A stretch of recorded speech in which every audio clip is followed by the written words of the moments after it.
का खाना सविता को दाल, चावल, रोटी, सब्जी खाना पसंद ही नहीं था। वो तो हर दिन बस अपने लिए pizza, burger, noodles, Manchurian, momos order करती या फिर बना लिया करती। सविता, तुझे कितनी बार कहा है कि यह सारे खाने स्वास्थ्य के लिए ठीक नहीं रहते। पर बेटा, कभी कभार की बात और है। तू तो हर दिन यही सब खाती है। ओह माँ, तुम्हें तो पता है कि मुझे ये दाल, चावल, रोटी, सब्जी खाना पसंद नहीं आता। मुझे तो बस यही सब खाना पसंद है। बेटा, तेरी शादी की बात चल रही है। ससुराल में यह सब खाने को नहीं मिलेगा। माँ, तुम चिंता क्यों करती हो? मैं देख लूंगी। मैं तो अपने ससुराल वालों को भी यही सब खाना सिखा दूंगी। ऐसे ही कुछ दिन बीतते हैं और सविता की शादी हो जाती है और जल्दी ही शादी करके वह अपने ससुराल आ जाती है।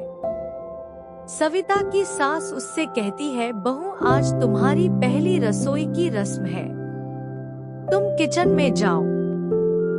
वहाँ हरी सब्जियां और बाकी सामान भी रखा है। तुम सभी के लिए खाना बना लो। ठीक है माँ जी, मैं बना लेती हूँ। सविता किचन में जाती है तो देखती है कि वहाँ पर दालें, हरी सब्जियां, यह सब कुछ रखा था। सविता अपने आप से कहती है, यहाँ तो पिज्जा, बर्गर, मोमोज, यह सब बनाने का कुछ सामान ही नहीं है। मेरी पहली रसोई है। मैं चाहती हूँ कि सब कुछ अच्छा बने। अगर बोरिंग खाना बनाऊंगी तो मेरा कितना गलत इम्प्रेशन पड़ेगा। ऐसा करती हूँ कि ऑनलाइन ऑर्डर करके मैदा और बाकी की चीजें मंगवा लेती हूँ। अब सविता ऑनलाइन ऑर्डर देकर मोमोज, बर्गर और चिल्ली पनीर बनाने का सारा सामान मंगवा लेती है। उसके बाद वह तरह तरह के momos, burger, chilli paneer, noodles, सारा कुछ बनाती है और डाइनिंग पर लगा देती है। सभी लोग खाना खाने बैठते हैं। उसकी सास यह सब देखकर गुस्सा होते हुए कहती है, बहू, यह सब तुमने क्या बनाया है? खाना कहाँ है? माँ जी, मैंने खाने में यही सब बनाया है। बहू, यह सारा खाना हमारे घर पर नहीं चलता। हमारे घर पर तो बस हरी सब्जियां, दाल, चावल, रोटी, यही सब खाना बनता है। बड़ी बहू, तुम जाओ और जाकर खाना बना लो। छोटी बहू, तुम अपनी जेठानी की मदद कर दो। वो तो ठीक है माँ जी, लेकिन यह सारा खाना कोई नहीं खाएगा। इसे एक तरफ कर दो। यह सुनकर सविता के ससुर जी कहते हैं, ममता, अगर बहू ने बना ही लिया है तो क्यों ना हम सब थोड़ा थोड़ा चख लें। नहीं, यह सारा खाना हम नहीं खाएंगे। थोड़ी देर में खाना बन जाएगा, हम वही खाएंगे। अब सविता अपनी जेठानी के साथ किचन में जाती है। उसकी जेठानी खाना बनाने लगती है और सविता कहती है, भाभी, मैंने तो इतना अच्छा खाना बनाया लेकिन माँ जी ने किसी को खाने नहीं दिया। ऐसा क्यों? वो इसलिए देवरानी जी, क्योंकि माँ जी का आर्डर है कि हमारे यहाँ फालतू चीजें नहीं बनेंगी, सिर्फ हेल्दी खाना ही बनेगा। पर भाभी, ये दाल, चावल, सब्जी, रोटी तो मुझसे खाई नहीं जाती। अब क्या कर सकते हैं देवरानी जी? खाना तो आपको यही पड़ेगा। अब बबली और सविता मिलकर दाल, चावल, सब्जी, रोटी बनाती हैं और सभी के लिए लगा देती हैं। सभी लोगों को सविता का बनाया हुआ खाना खाना था, लेकिन ममता किसी को खाने नहीं देती। इसलिए सब अपना मुंह उतार कर वही दाल, चावल, रोटी, सब्जी खा लेते हैं। लेकिन सविता से वह खाना नहीं खाया जाता। वो थोड़ा सा खाना खाकर उठ जाती है। ऐसे ही 2 दिन बीत जाते हैं और सविता का पेट नहीं भरता। अब रात को 11 बजे सविता अपने पति से कहती है, सुनिए जी, मुझे बहुत भूख लगी है। सासू माँ का बनवाया हुआ खाना तो मुझे पसंद ही नहीं आ रहा। मैं ऐसा करती हूँ, किचन में जाकर अपने लिए बर्गर बना लेती हूँ। सविता, मुझे कोई ऐतराज नहीं है, लेकिन माँ देखेंगे तो गुस्सा करेंगे। मुकुल माँ जी सो गई हैं। उन्हें तो पता भी नहीं चलेगा। सविता किचन में जाती है और बर्गर बनाकर खाने लगती। तभी वहाँ पर बबली आ जाती है और उसे बर्गर खाता देख लेती है। सविता झट से कहती है, भाभी मुझे बहुत भूख लगी थी तो मैंने अपने लिए बर्गर बना लिया। प्लीज आप भी खाइए ना, मांझी को कुछ पता नहीं चलेगा। सविता के कहने पर बबली भी बर्गर खाती है और उसे बर्गर बहुत पसंद आते हैं। अब रोज 10:00 बजे सविता अपनी सास के सोने के बाद कुछ ना कुछ नया बनाती और कभी वह अपनी जेठानी के साथ खाती तो कभी अपने पति के साथ तो कभी जेठानी के बच्चों के साथ। ऐसे ही कुछ समय बीत गया।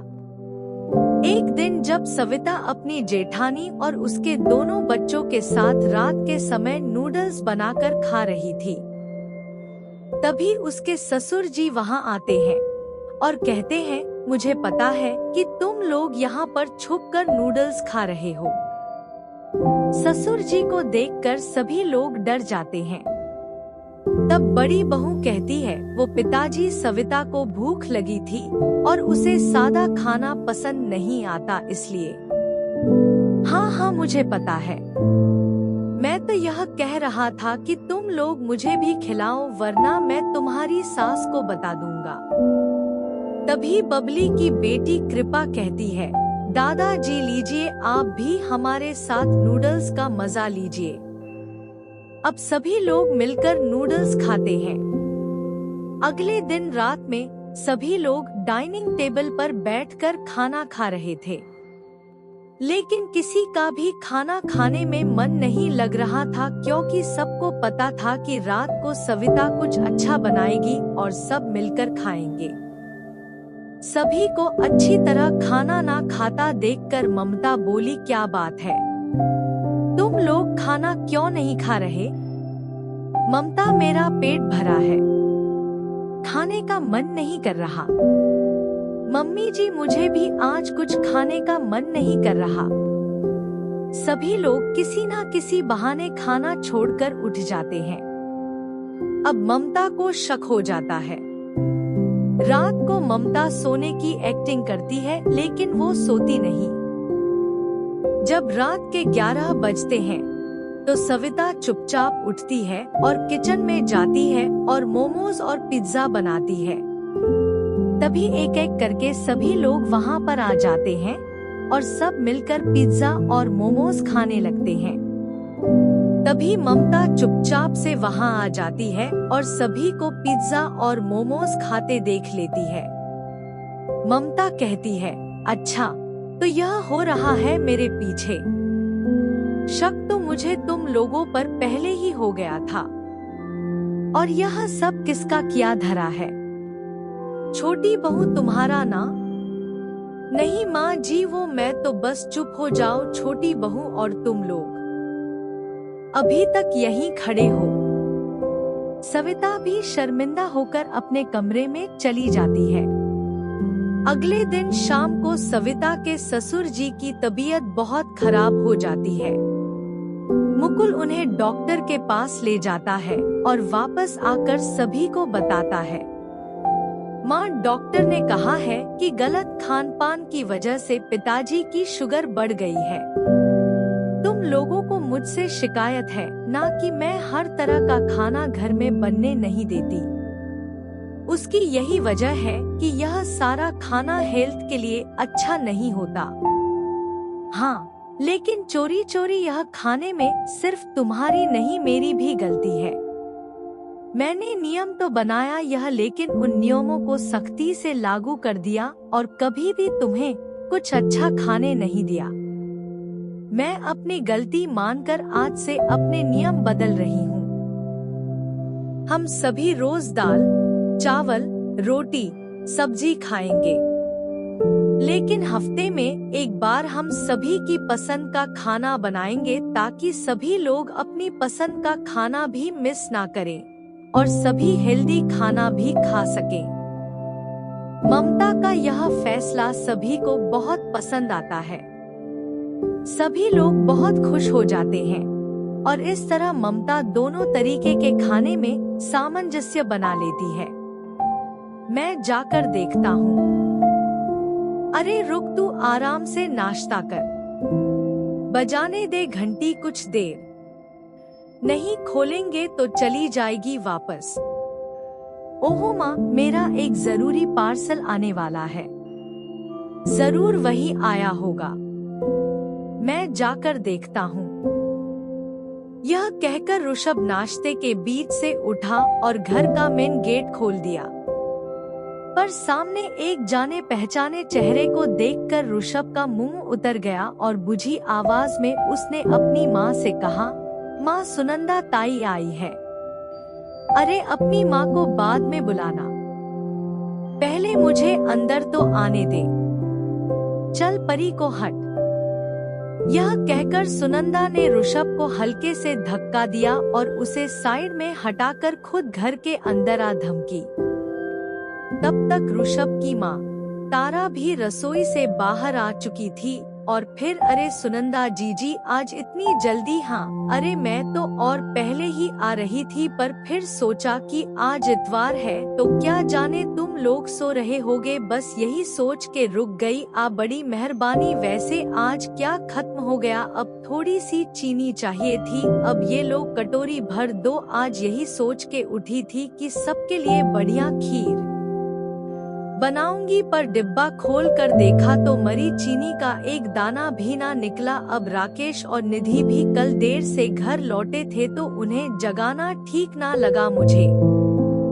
हम लाओ अब। हाँ, वैसे खुशबू तो बड़ी बढ़िया आ रही है।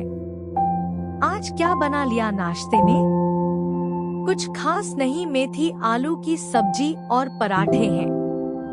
अरे अरे अरे, मेथी आलू की भुजिया तो मुझे बड़ी पसंद है। आहा हा, बस जरा सी लहसुन और अदरक का तड़का लगाओ सूखी लाल मिर्च के साथ। आहा हा, वैसी ही बनाई है ना? हम खाओगी क्या? अरे नहीं नहीं, पर अब इतनी जिद कर रही हो तो दे दो थोड़ी सी। अब ऐसा करो, अपनी ही एक छोटी सी कटोरी में दे दो। कल आऊंगी तो वापस लेती आऊंगी। सुनंदा तारा की पड़ोसन थी और हमेशा ऐसा ही करती थी। हर सुबह उसका पहला काम होता था तारा के घर जाकर खाना मांगना। कभी कच्चा सामान तो कभी पका पकाया खाना। सुनंदा किसी ना किसी बहाने से तारा से वह सब मांग ही लेती थी और उसकी इस आदत से तारा के साथ साथ अब उसका बेटा ऋषभ भी चिढ़ने लगा था। माँ, आप ना बहुत भोली हो, तभी तो वो औरत आपको हर रोज बेवकूफ बनाकर सब मांग ले जाती है। अरे एक बार सीधे शब्दों में मना कर दोगी तो फिर कभी उसकी हिम्मत नहीं होगी। अगर आपसे नहीं होता तो मुझे बोलो, मैं कल ही इस औरत के दिमाग ठिकाने पर लगाता हूँ। नहीं बेटा, पुराने पड़ोसी हैं और सच कहूँ तो पहले सुनंदा जी ऐसी थी भी नहीं। तेरे बाबूजी बड़ा मानते थे उनके परिवार को, पर जब से महेश भैया गुजरे तब से थोड़ी बावली सी हो गई है। अब हो सकता है कुछ दिक्कत भी हो घर में। क्या दिक्कत होगी माँ? पति नहीं रहे तो क्या हुआ? उनका बेटा तो बढ़िया कमाता है, उल्टा उनकी तो बहू भी कमाती है। देखे नहीं उनके ठाट, अभी पिछले महीने ही तो नई गाड़ी खरीदी है। और फिर सुनंदा ताई ने कभी खुद से कुछ कहा क्या आपको नहीं कोई परेशानी हो? ऐसा तो कभी नहीं जताया।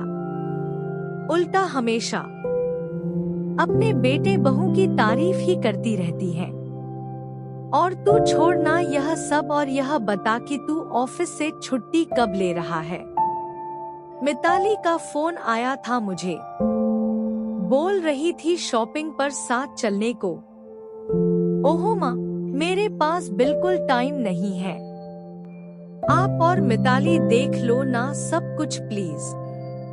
यह लो, यह रहा मेरा क्रेडिट कार्ड। जो लेना है और जितने का भी लेना है आप दोनों ही देख लो। दरअसल यहाँ मिताली नाम की जिस लड़की के बारे में बात हो रही थी वो तारा की होने वाली बहू थी।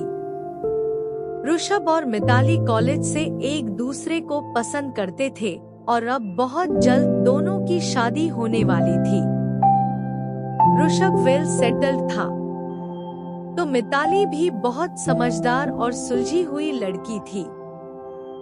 तारा भी इस रिश्ते से बहुत खुश थी। और फिर एक दिन कैसी हो तारा? हो गई बहू के स्वागत की तैयारियां? हाँ जी, बस अब सब सही से हो जाए। वैसे तो ज्यादातर काम खुद मिताली ने ही संभाल रखे हैं। मेरे ऋषभ को तो अपने ऑफिस से ही फुर्सत नहीं। हम चलो बढ़िया है। अब वैसे मैं यह कह रही थी कि वो थोड़ा सा गुड़ होगा क्या तुम्हारे पास? हाँ, है तो सही पर थोड़ा पुराना हो गया है। अरे अरे रे रे, फिर तो तुम्हारे काम का ही नहीं रहा होगा। ऐसा करो फिर जितना है मुझे दे दो। है पर आप क्या करोगी उससे? सुनंदा वैसे थी तो तारा की पड़ोसन, लेकिन तारा ने उसे हमेशा अपनी बड़ी बहन की तरह समझा था। लेकिन जिस तरह हर रोज खाना मांगने को लेकर सुनंदा की हिम्मत बढ़ती जा रही थी, उससे खुद तारा भी परेशान हो गई थी और अब तो उसके घर की सत्ता भी बदलने वाली थी। ऋषभ की शादी के बाद उसकी रसोई अब उसकी बहू मिताली के हाथों में थी। और आज क्या पकवा रही हो बहू से? तारा कड़ी चावल बनाए ताई जी आपके लिए लेकर आऊं? हाँ हाँ जरूर लेकर आओ, कढ़ी तो मुझे वैसे भी बहुत पसंद है। मिताली ने फौरन एक प्लेट में कड़ी चावल लगाकर सुनंदा को दिए, जिन्हें सुनंदा ने कुछ ही मिनटों में खत्म कर दिया और फिर बड़े प्यार से बोली, वाह भाई वाह, मजा आ गया, बहुत ही बढ़िया कड़ी बनाई बहू, झुक झुक जियो। अब ऐसा करो इस कटोरी में थोड़ी सी कड़ी मुझे दे भी दो जी। बस अभी लाई। मिताली के लिए यह पहली बार था, इसलिए उसे कुछ खट्टा नहीं, लेकिन फिर कुछ दिनों बाद सुनू जी, यह सुनंदा ताई की क्या दिक्कत है? अरे कुछ नहीं, एक नंबर की लालची औरत है, हर रोज खाना मांगकर खाने की आदत हो गई है। माँ को तो उसने अपने झांसे में ले रखा है, पर तुम उसके चक्कर में मत पड़ना, साफ साफ मुंह पर मना कर देना। मिताली ने उस वक्त ऋषभ से कुछ नहीं कहा और चुपचाप रसोई में जाकर अपना काम करने लगी। और फिर अगले दिन, और भाई तारा कहाँ हो? वो माँ जी की तबीयत थोड़ी ठीक नहीं थी तो वो अपने कमरे में आराम कर रही हूँ। जरूरी काम हो तो मैं बुला लूँ उन्हें? अरे नहीं नहीं, मैं तो बस थोड़ा सा सरसों का तेल लेने आई थी। चलो कोई नहीं, मैं बाद में आती हूँ। नहीं रुकिए, मैं लाती हूँ। इसके बाद मिताली ने सुनंदा की लाई हुई छोटी सी बोतल में सरसों का तेल भरकर उसे दे दिया, जिसे लेकर सुनंदा वापस अपने घर चली गई। और फिर यह देखो, यह बुढ़िया फिर कहीं से कुछ मांग कर ले आई। ओह गॉड, इसने तो नाक कटा रखी है हमारी। मांगू नहीं तो और क्या करूं? तुम लोग तो मुझे कुछ देते नहीं, ना खाना और ना ही राशन। हाँ तो जीवन भर का ठेका ले रखा है क्या तुम्हारा? अरे रहने की जगह दे रखी है, वह कम है क्या? भूलो मत। तुम्हारे पति ने जीवन भर जो कमाया वो अपनी बीमारी पर खर्च करवा कर चले गए। अब यहाँ जो कुछ भी है वो मेरा और मेरे पति का है, और मैं खुश नहीं लगती तुम्हारी राकेश। बोल बेटा, अब मैं क्या कहूँ माँ? मेरा कहना तुम सुनती कहाँ हो? कब से कह रहा हूँ छोड़ आता हूँ तुम्हें किसी अच्छे वृद्धाश्रम में। वहाँ तुम भी खुश और यहाँ हम भी खुश। लेकिन तुम्हें तो मेरी बात समझ में नहीं आती है ना? हाँ बेटा, तू सही कह रहा है। शायद मेरे ही समझने में गलती हो गई। मोहल्ले में तुम लोगों की इज्जत बनी रहे इसके लिए कभी किसी से कुछ नहीं कहा, लेकिन अब लगता है कि तू ही सही है।